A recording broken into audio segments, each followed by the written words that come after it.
Assalamualaikum warahmatullahi wabarakatuh. Ya. Innalhamdulillah nahmaduhu wa nasta'inuhu wa nastaghfiruh. Wa sallallahu ala nabiyina Muhammad wa ala alihi wa sahbihi ajmain. Amma ba'd.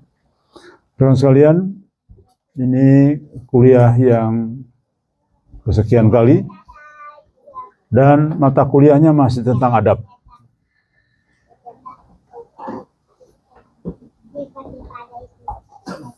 Kemarin baru kita masuk ke seri bagian pertama ya. Sebelum kita masuk ke bagian kedua, saya ingin tanya dulu nih ke teman-teman sekalian, untuk sedikit mengulang dari pelajaran pertama kemarin tentang adab di bagian pertama. Mas Saiful, kita ini sudah sampai tingkat mana nih? Ujlah sudah, berikutnya apa?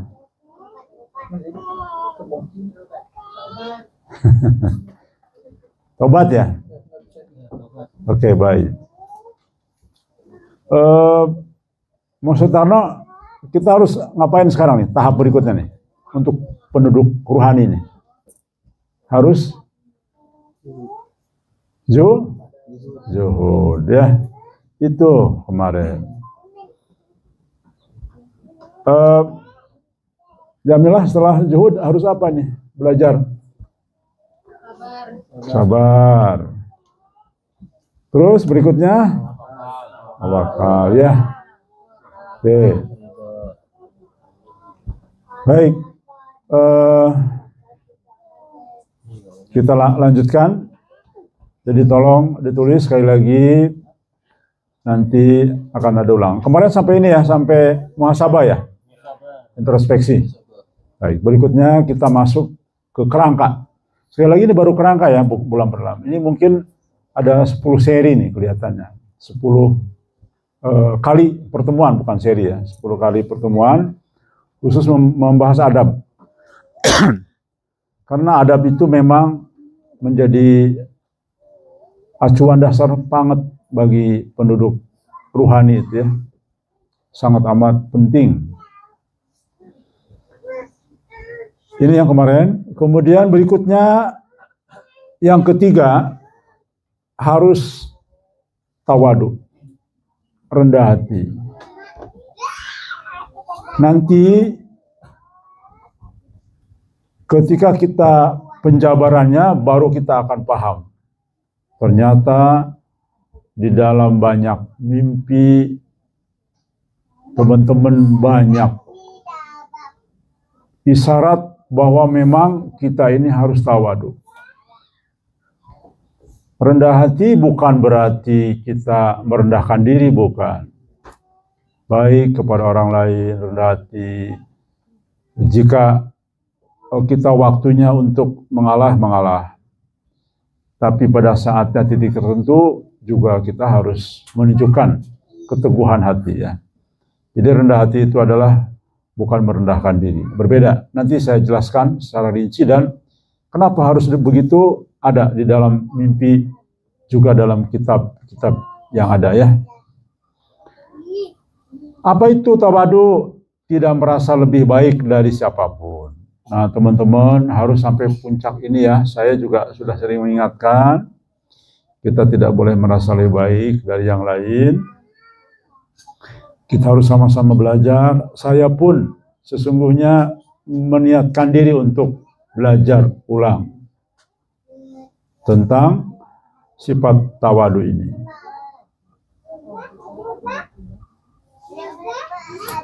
Jadi,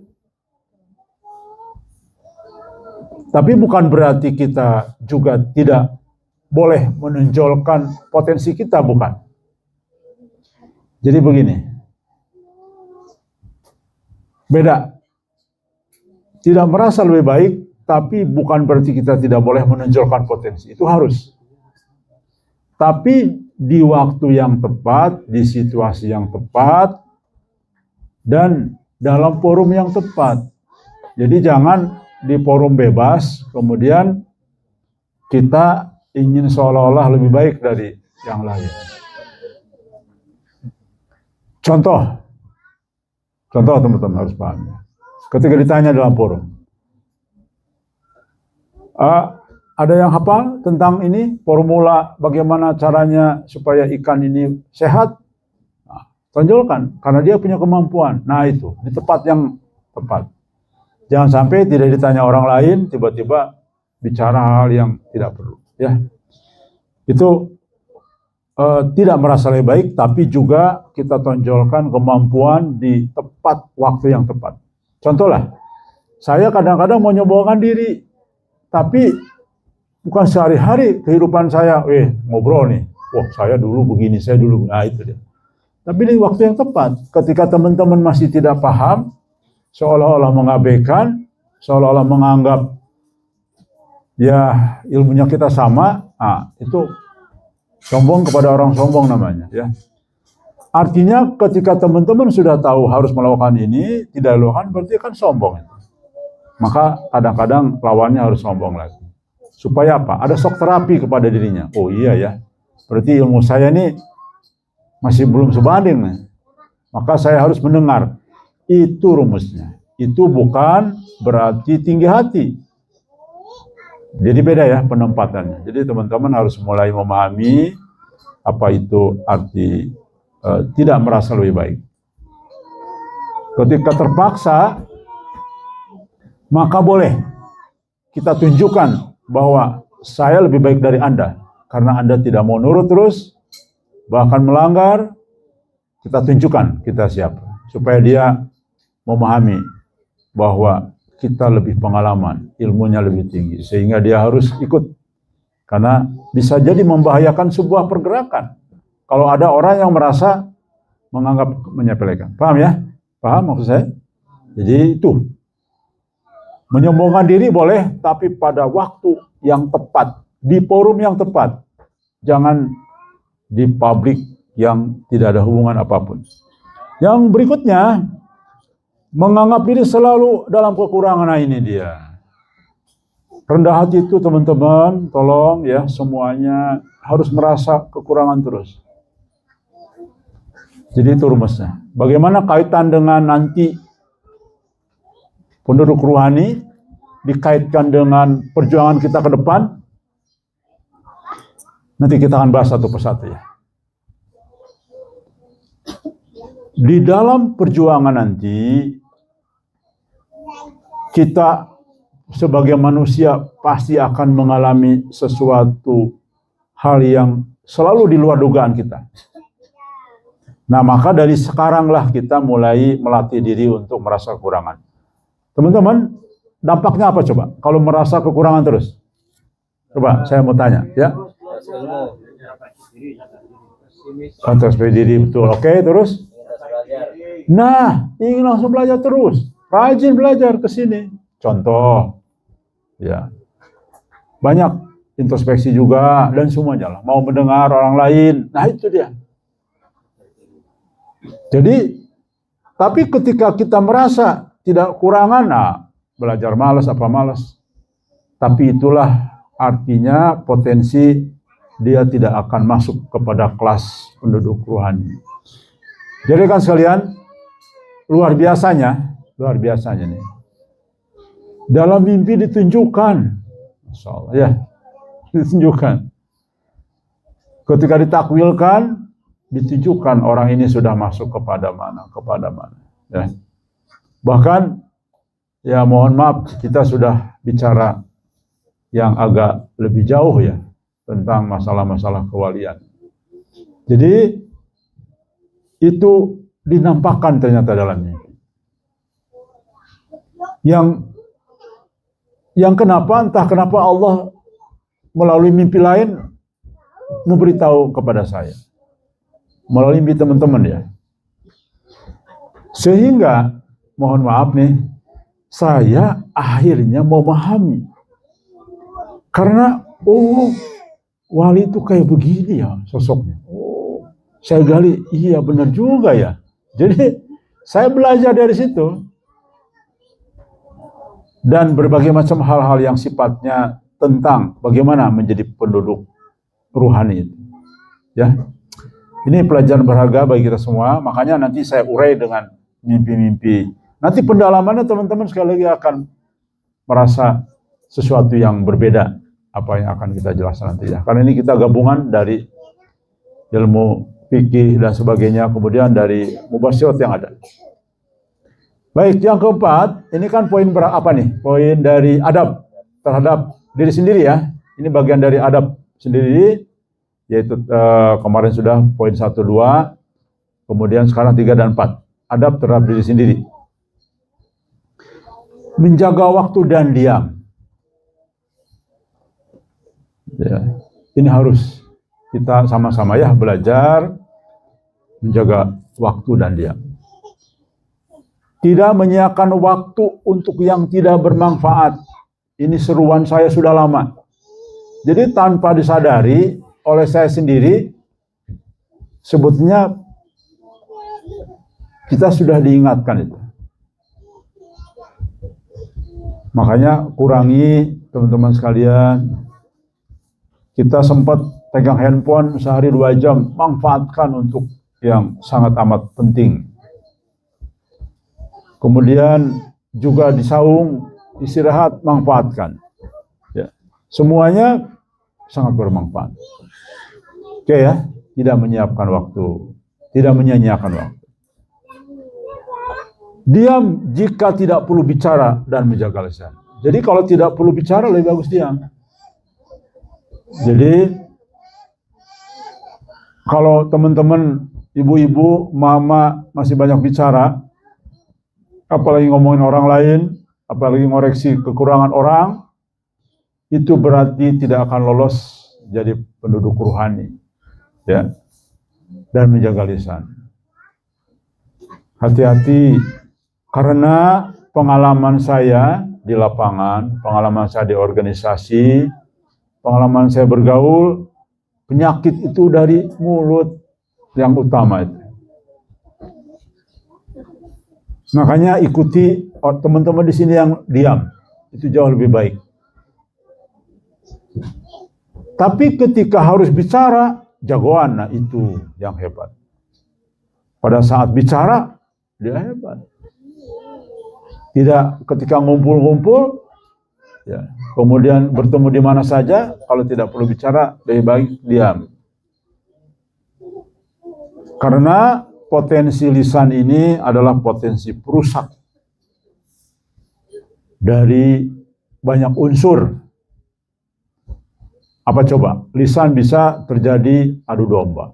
Lisan tidak bisa jadi fitnah. Lisan bisa jadi perang antar kampung. Lisan itu Masya Allah, bahaya itu. Makanya tolong, ini saya lihat, mohon maaf nih, ibu-ibu masih banyak nih. Saya tahu persis ya. Tolong jaga. Jaga, ini sangat amat penting. Nanti ini lebih mendalam ya. Bahkan di dalam mimpi itu nanti kita juga akan terpecah belah. Pengikut Al-Mahdi dalam ada sebuah mimpi itu akan terpecah belah. Ternyata kenapa? Lisan. Tuh, ya hati-hati.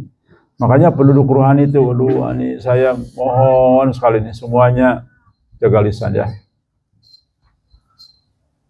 Jadi hati-hati. Wah ini begini, itu begitu. Wah harusnya begini. Udahlah, enggak usah. Dah, bekerja diam saja.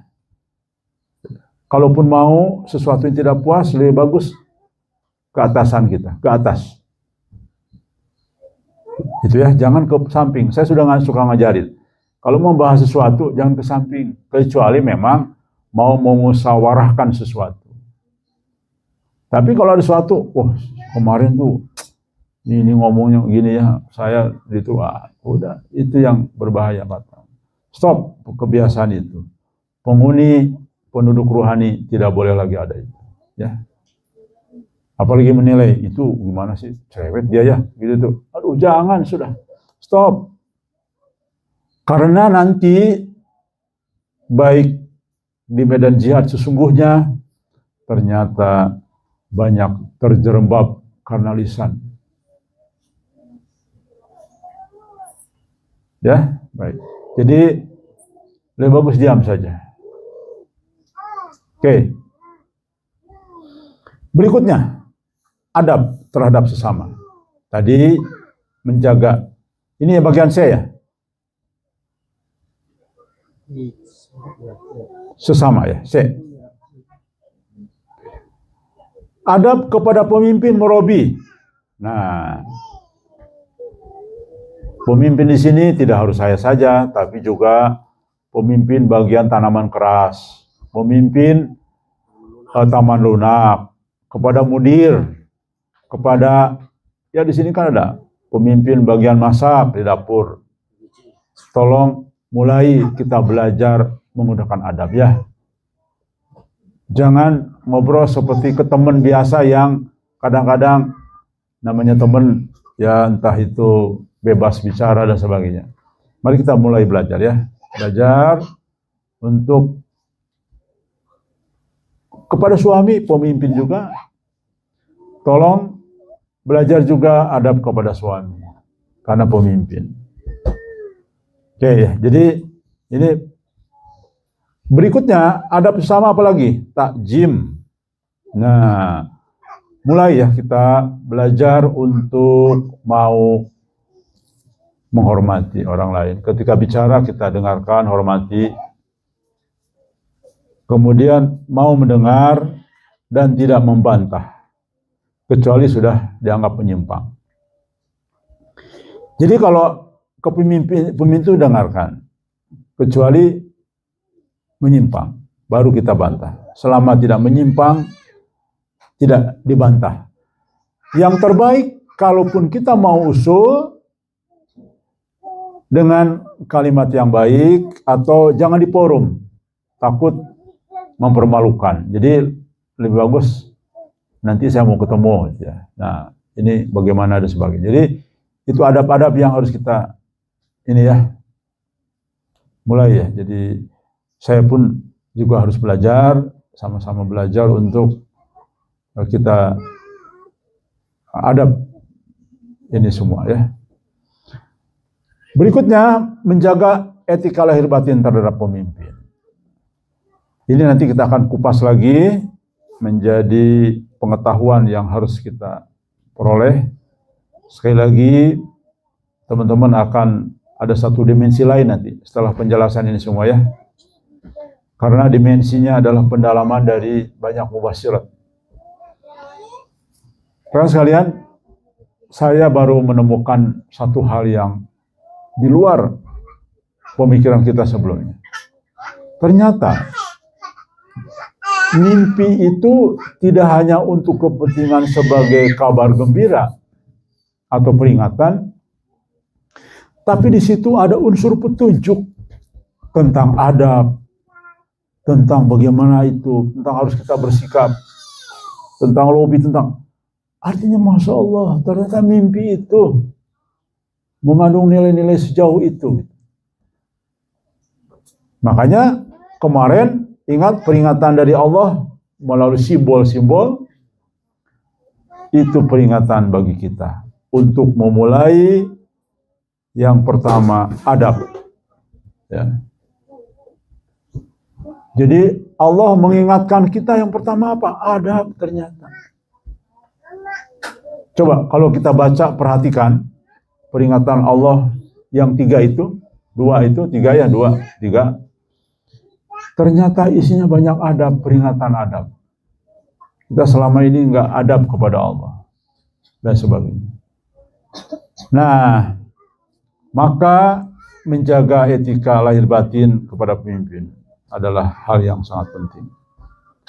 Jadi batinnya juga harus zero, artinya memang ini karena kehendak Allah. Dah, saya lahir batin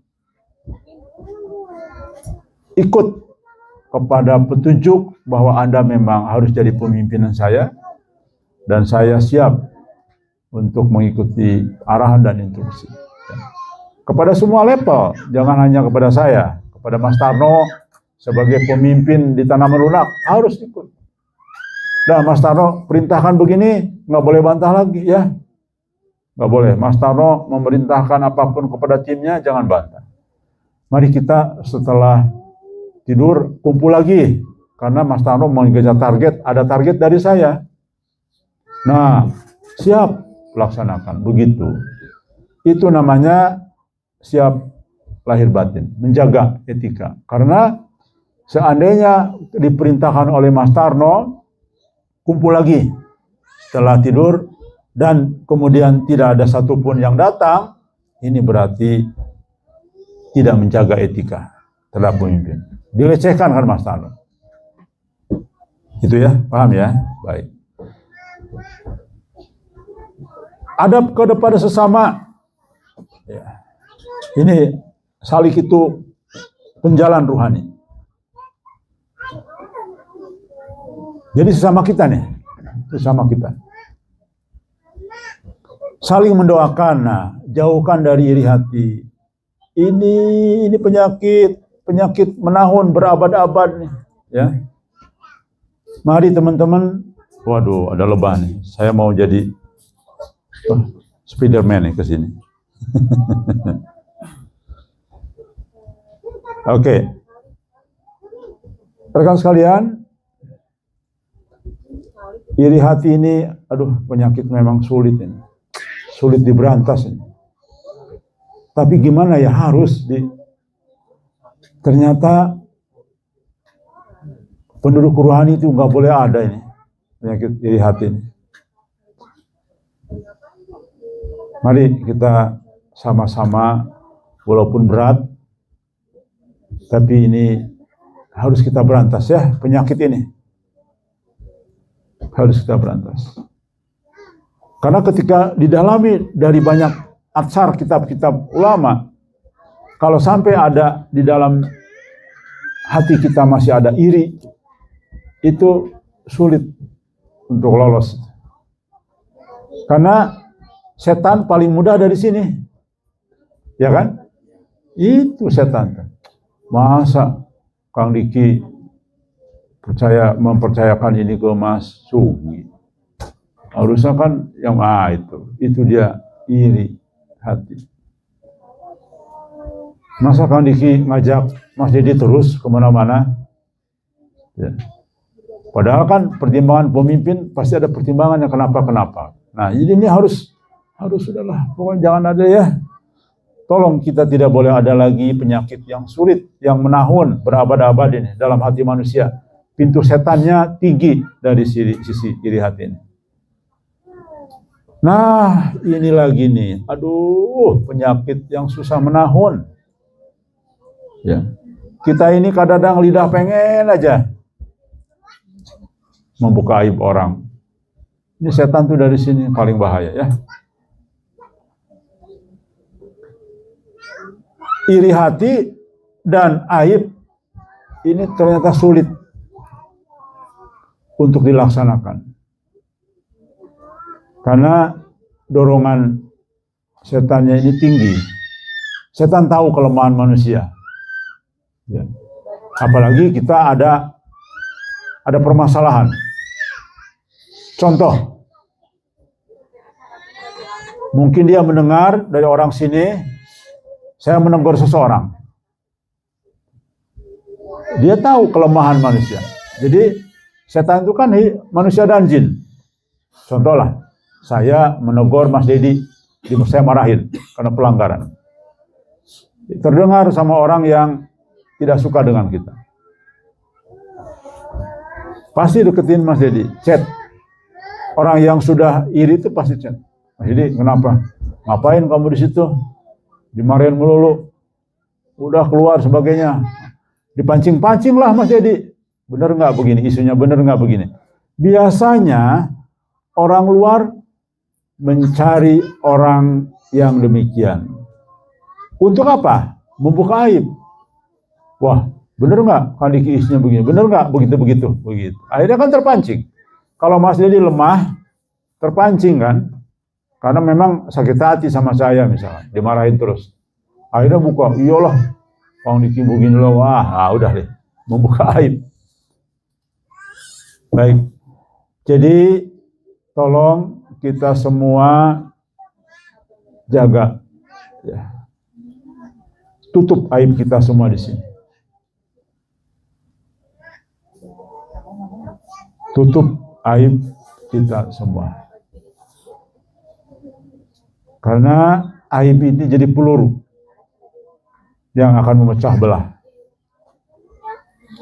Dan tentu ukhuwah ini ya menjadi kewajiban lah, standar ya. Harus. Adab kepada umum. Nah, kepada umum kepada masyarakat. Kalau tadi sesama kita nih, bedanya apa? Kepada sesama salik. Salik itu orangnya, kalau suluk perbuatannya. Ya, tahu ya. Suluk apa? Ayo, kemarin suluk apa? Ayo, siapa yang bisa jawab?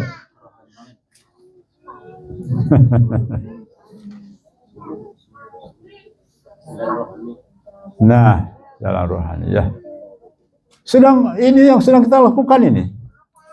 Ini yang sedang kita adab, itu bagian dari suluk untuk menuju jalan rohani. Suluk. Salik itu adalah orang yang sedang menjalankan kita nih, salik-salik nih. Mas Musa salik. Ya, maksudnya itu orangnya. Oke, baik. Jadi tadi pertama adab kepada pemimpin dulu, murabi atau amir lah. Kemudian yang berikutnya adab sesama kita nih. Dan adab kepada masyarakat luar di kita. Masyarakat lingkungan ya. Nah ini berbuat baik, tidak menyakiti, menjaga rahmat bagi sekitar. Ini harus, dan ini sudah sering saya ajarkan ke teman-teman, agar bahkan ketika masyarakat salah, udah kita mengalah. Teman-teman, tolong ya. Katakanlah Mas Udin, katakanlah ada perselisihan atau ada beda pendapat dengan penduduk di sini. Udah, kita mengalah saja. Kita mengalah. Kenapa? Kita tahu diri bahwa kita ini di sini adalah pendatang. Oke, begitu. Sabar menghadapi gangguan tuh. Sama. Gangguan ujian. Jadi jangan sampai lagi terulang sebaliknya, kita bikin masalah. Makanya alhamdulillah jadi pelajaran bagi kita. Kemarin anak-anak kita semua bikin masalah di luar. Tapi Allah jaga, nggak ada satupun anak yang ketangkep, dan hampir-hampir ada yang ketahuan. Coba ya. Itu adalah bagian dari gangguan. Ya, saya juga diuji kesabarannya menghadapi anak-anak kita ini. Ya, itulah memang ya. Bagian dari harus kesabaran. Adab dalam kehidupan diujilah ya. Kayak ini D, poin D.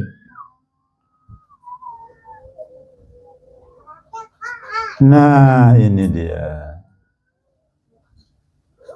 Kesunyian batin. Teman-teman, salah satu yang saya lakukan mengapa saya tidak tinggal di rumah, di saung dengan istri, saya lebih bagus sendirian, salah satunya adalah ingin ini poin ini. Karena saya harus banyak berpikir, harus banyak merenung, harus banyak berpikir. Ada kesunyian batin. Walaupun tidak sepenuhnya, karena bagaimanapun tanggung jawab kepada keluarga tetap harus ada. Ya, jadi kesunyian batin ini menghindari keributan. Dua, misalkan Ustadz Abu Kasya, ya katakanlah ada selisih paham dengan Mas Sutarno, Lebih bagus diam. Ya sudah, saya mengalah saja. Kenapa? Karena ini dia sudah dapat kesunyian batinnya. Kecuali kita ingin menyelamatkan istri, anak. Kalau istri terjerumus atau salah dalam hal, kita keras tidak apa-apa. Karena itu tanggung jawab kan, istri kan tanggung jawab kita. Anak tanggung jawab kita. Dituntut di akhirat kan. Kalau istrinya masih ngomongin orang, masih berprasangka baik, keras nggak apa-apa. Tapi kepada sesama yang sifatnya bukan tanggung jawab kita, lebih bagus kita menjaga hati di dalam kesunyian, termasuk banyak mengalah. Jadi orang kita kasih tahu, enggak begini, oke, ya sudah, baiklah. Walaupun dia salah, tapi biar nggak usah debat, karena kita ingin batin kita tidak ada konflik. Nah ini menghindari konflik, kita punya kesunyian batin, ya.